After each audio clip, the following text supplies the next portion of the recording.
Bharatiya Janata party जो पहले अपने कर्मठ योग्य और ईमानदार प्रत्याशियों के लिए जानी जाती थी, अब बीजेपी गुंडा बदमाशों और अनपढ़ गधों की पार्टी बनकर रह गई है। जरा इस वीडियो को देखिए, ये मंत्री पत्रकार को धमकी दे रहे हैं।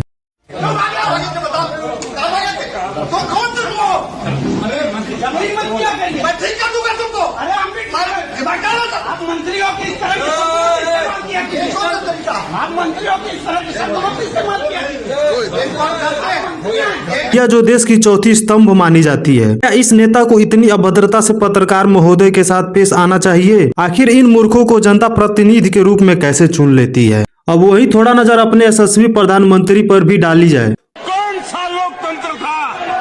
पंडित नेहरू को बिठा दिया गया।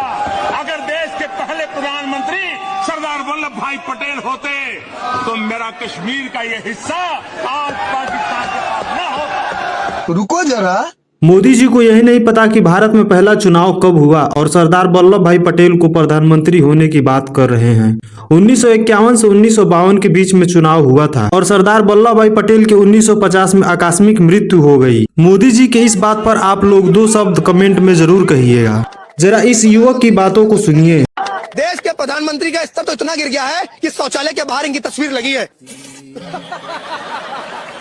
लेकिन किसी भी यूनिवर्सिटी और कॉलेज के बाहर इनकी तस्वीर नहीं लगी। ये बड़ी अच्छी बात कही आप। हिंदू हूँ, मोदी का भक्त नहीं हूँ। ब्राह्मण हूँ, मोदी का भक्त नहीं हूँ। गजब बेइज्जती है। एक शायरी कहना चाहता हूँ। मुगलों ने लूटा तो ताजमहल बना दिया, मुगलों ने लूटा तो ताजमहल बना दिया, अंग्रेजों ने लूटा तो रेलवे बिछा दिया, मोदी ने लूटा तो शौचालय बना दिया, और पूरी भाजपा ने लूटा तो हमें भिखारी बना दिया। बात तो सही है।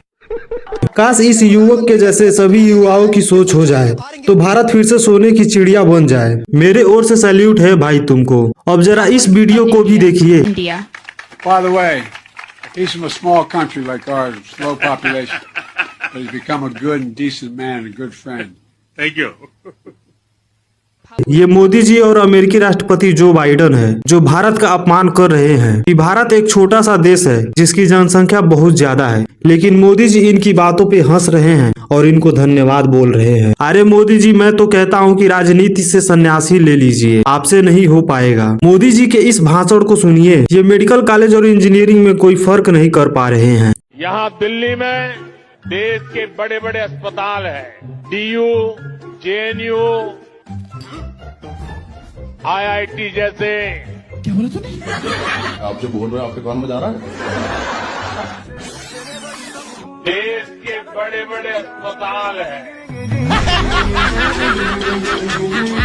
आइए थोड़ी सी एक नजर इस गोदी मीडिया पर भी डालें। सर, अब आपको बताते हैं कि प्रधानमंत्री मोदी का सीना सलमान खान से भी 4 इंच चौड़ा है और तो और क्रिकेटर विराट कोहली से 8 इंच ज्यादा चौड़ा है।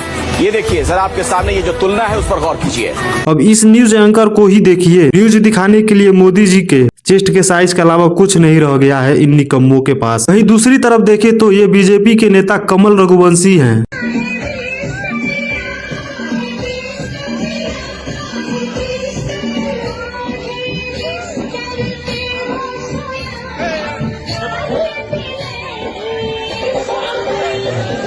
जो एक पार्टी में बहुत ही अभद्रता से पेश आ रहे हैं। क्या एक नेता लीडर को ऐसा करना चाहिए? सरेआम अश्लीलता फैला रहे हैं। दबंगई तो देखिए इनकी। इस तस्वीर को देखिए, ये जो मंच पे भाषण दे रही है ये 5वीं फेल है और जिस पर ये खड़ी है उस स्टूल को जो पकड़ा है वो एक IAS ऑफिसर है। अब यही सिस्टम बन गया है, अंगूठे छापों के अनुसार पढ़े लिखे लोग चलेंगे। भारत की भूमि के वो गृह मंत्री अमित शाह जी शिव का एक रूप है। पंडित प्रदीप मिश्रा अमित शाह को कलयुग का भगवान शिव का अवतार बता रहे हैं। एक नजर इनके द्वारा दिए गए भाषण पे भी डाल लिया जाए। 2021 में 40 ग्राम से बढ़कर 155 ग्राम दूध उत्पाद हो रहा है। ये बहुत बड़ी सिद्धि है। Oh, no! और मुझे भरोसा है कि ये 3 मिलियन टन के बेस पर 5 मिलियन टन जाने के लिए हम बिल्कुल तैयार है। 12वीं पास कर जो भी इंटर में एडमिशन लेगा उसको लैपटॉप और स्मार्टफोन देने का काम ये भारतीय जनता पार्टी।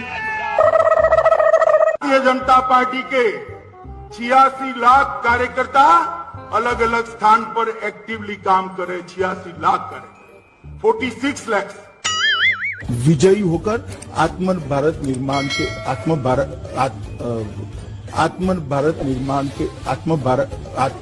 निर्भर भारत के निर्माण के अंदर हम जरूर सफल। ओह नो, ये NRC national citizens register of citizens, जिनको ठीक से बोलना तक नहीं आता ये लेंगे भगवान शिव की जगह। मतलब कुछ भी, हाँ, लेकिन ये कभी कभी सत्य भी बोल देते हैं। नरेंद्र मोदी जी ने जब से शपथ ली तब से 3 बड़े हमले हुए। पहला हमला उरी में हुआ, दूसरा हमला पुलवामा में हुआ और तीसरा हमला अभी पहलगांव। जिस हिसाब से ये कह रहे हैं उस हिसाब से मोदी जी पनौती हैं, जो 100% सही है। चलिए दोस्तों, आज की इस वीडियो में इतना ही। मिलते हैं नए वीडियो में नई जानकारी के साथ, तब तक के लिए धन्यवाद।